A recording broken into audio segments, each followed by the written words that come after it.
All right, this time we have Darth Plagueis versus Brutus. This time I'm gonna hit the right settings on my recording software because I was so preoccupied with trying to get the frame rates not to stutter on YouTube that I forgot to upload it HD. So then last time people were like, it looks smooth but blurry. That's my bad. So we're gonna get it right this time. All right, for the game, double Thundertusk, Thundermusk, Blunderbuss, these things. Two of them. Two of the big, bad, spooky Ogre Kingdoms units. We have a bunch of Noblar Flingers, Piggyback Riders, Sabertusk Packs, a couple Ogre Bulls with Iron Fists, a Slaughtermaster of the Great Maw with Troll Guts to heal the two big Thundertusks. But yeah, besides the Thundertusk, pretty mediocre quality armory because these two big monsters are taking so much of the value, the money. On the other side, for the greenskins, we have Morgoth's Magian Marauders. We have Gorbad Ironclaw, Orc Shaman with Here We Go and Gaze of Mork. Then a front line of Goblins, the Rusty Errors, Mork Arror Boys. We have Snagla's Death Thrower. And then a bunch of Orc Boar Boy Biggins for some anti-large armor piercing. Snagla's Death Thrower should theoretically do pretty well against the Thundertusks. Thundertusks are weak to artillery. If anything, their counter-artillery firing is not very good. And then they're getting shot by anti-large armor-piercing missiles. But I have noticed the bolt throwers, since they were added, have been a little mediocre. So we'll see. But if these guys, I mean, sit still, they can take a lot of damage, especially at medium range. The further you get from the bolt throwers, the more they're going to miss, but they're not missing anything right now. Gaze of Mork's going to hit the Thundertusk. Those armor-piercing bolts are still coming in. You can see the Thundertusks really can't duel with them too much. They have to get pretty close for range. And they're going to be getting shot by the Rusty Errors, which, while not armor-piercing missiles on their own, they are armor-sundering. So they can make the Thundertusks a little more susceptible to other archers. And you're just a big body. It's getting hit with a whole bunch of arrows right now. And then Gorbad charges in Morgoth the Mangler at almost 1,000 weapon strength. Yeah, this Thundertusk is getting focus fired by way too many things. It's starting to back out now, and it gets a regular Troll Guts, not an Overcast, but there's no mass nearby to peel Gorbad off, so he is just going to keep hitting it in the back wall. It's getting shot by a bunch of things, so really good focus fire from the Greenskins, and a little late on the peel here from the Ogre Kingdoms. Thundertusk does get to safety as the Sabertusks effectively take out Gorbad, but Shatter comes in, so the healing doesn't matter anymore. As far as the frontline fight goes, you think the Greenskins would win. They have some Savage Orc Biggins and Orc Boar Boys versus Piggyback Riders and Sabertusks, but Piggyback Riders will do well against the Broken Tusk Mob if left alone. They are still Spear Infantry against Cavalry. And the Noblar Flingers doing their best. Gorbad's still trying to chase the other Thundertusk now, which is the new set of focus fire. As we can see, Snagla's Death Throwers chucking this way. But Gorbad's taking a lot of damage. He's got 360 spears flying from the Thundertusk, getting attacked by Sabertusk packs, and even the Slaughtermaster coming in. So he is going to try and back out now, though he is horrendously slowed by the Thundertusk Frostbite and its aura. Those stacking debuffs getting him down to 25 speed. So Gorbad might be in a bit of trouble as he's getting chased down. Elsewhere, Savage Orc Biggin's going to be living their best life. They would love to fight Piggyback Riders and Ogre Bulls Iron Fist, so this 2v1 is not a big problem for them as the archers continue to fire. It looks like now they're turning their attention towards the Noblar Flingers, as Gorbad is going to tear out in the background.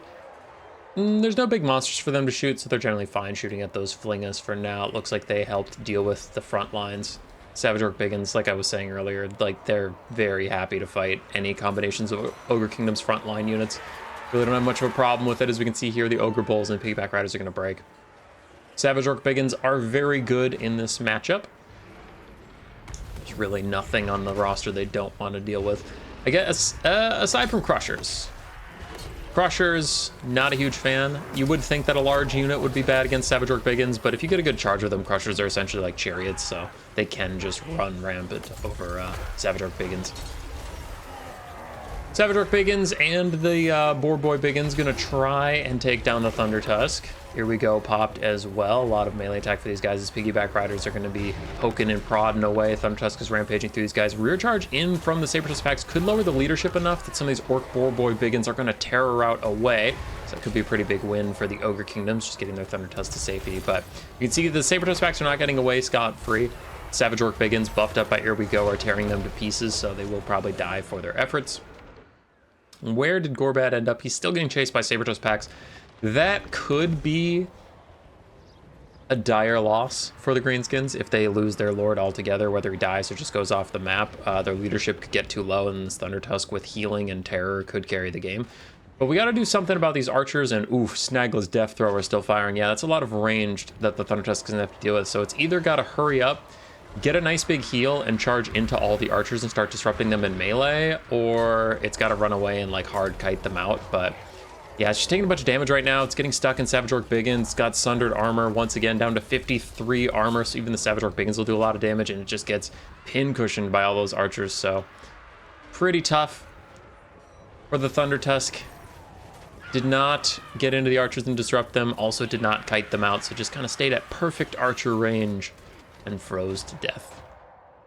Bounce power goes into the Greenskins' favor, but Gorbad did just die, so we'll see a leadership spike down across the Greenskins. A lot more white flags appearing as Savage Orc Biggins get to running, Orc Borbor Biggins get to running, Morgan's Danger Marauders are going to maybe route for like the 80th time this game. But the Ogres don't have a lot left either. Like, even if you factor in healing, they can heal their Lord, I guess. They have some Sabertusks around, but there's nothing that can really carry the game from this point. Just a bunch of Noblar Flingers that can maybe come back and shoot the Greenskins to death, I guess.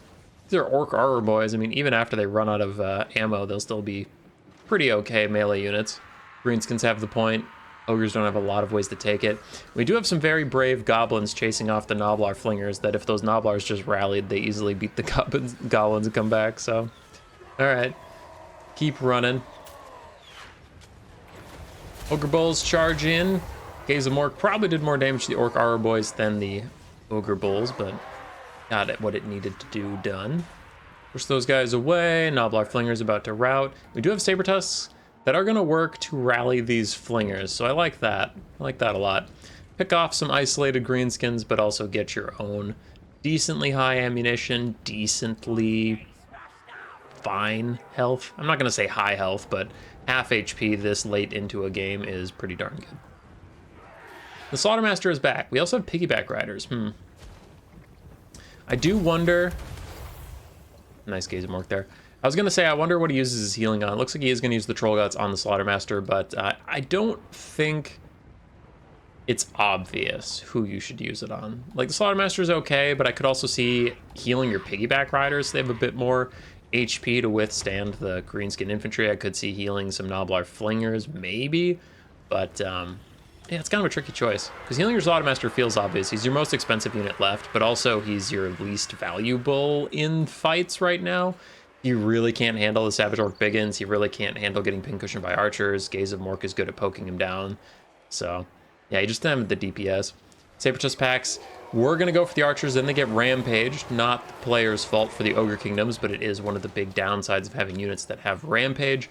And now the archers can shoot the hapless Sabertusk packs as they fight Savage Orc Biggins, who again, even though they're damaged, still loving their life, doing a really good job. 180 kills, 1,200 value. Oh, Savage Orc Biggins are amazing in this matchup.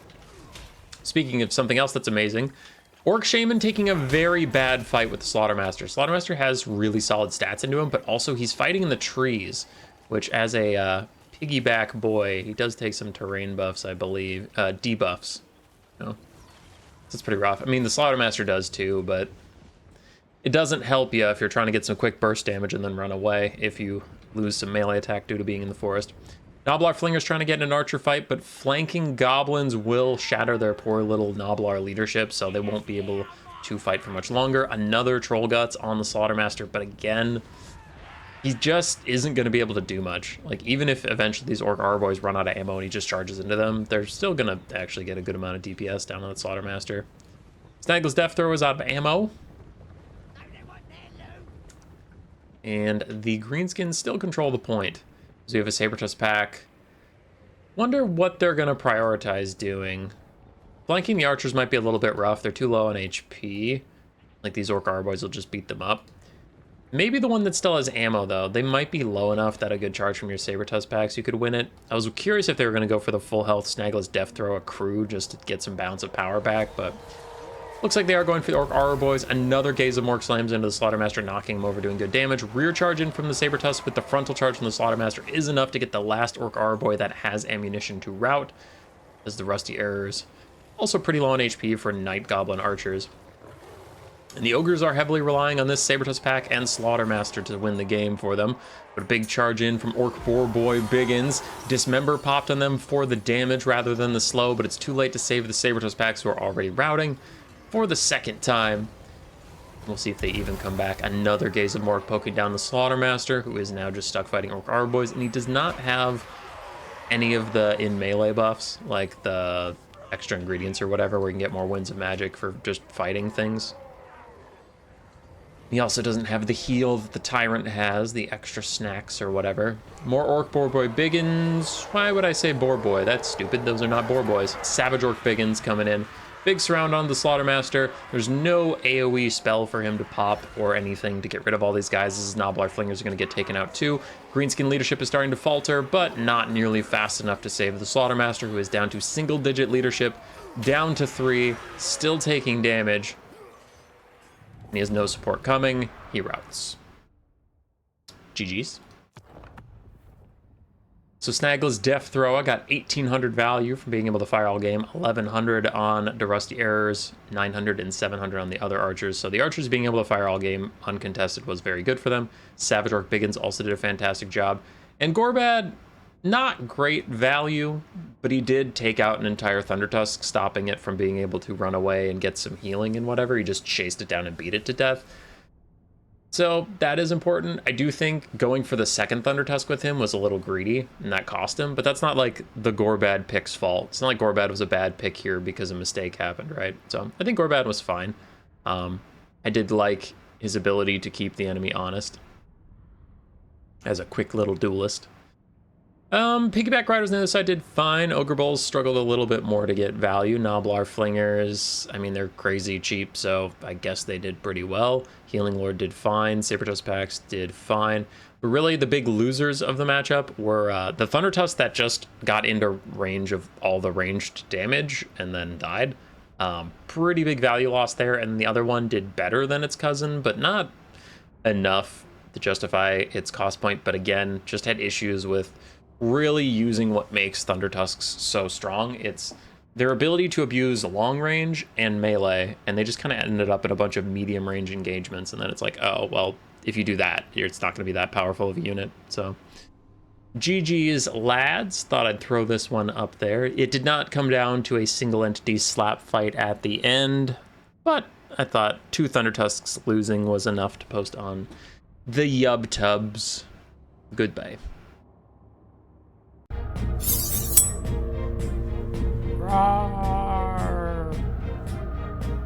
Subscribe, yes, yes.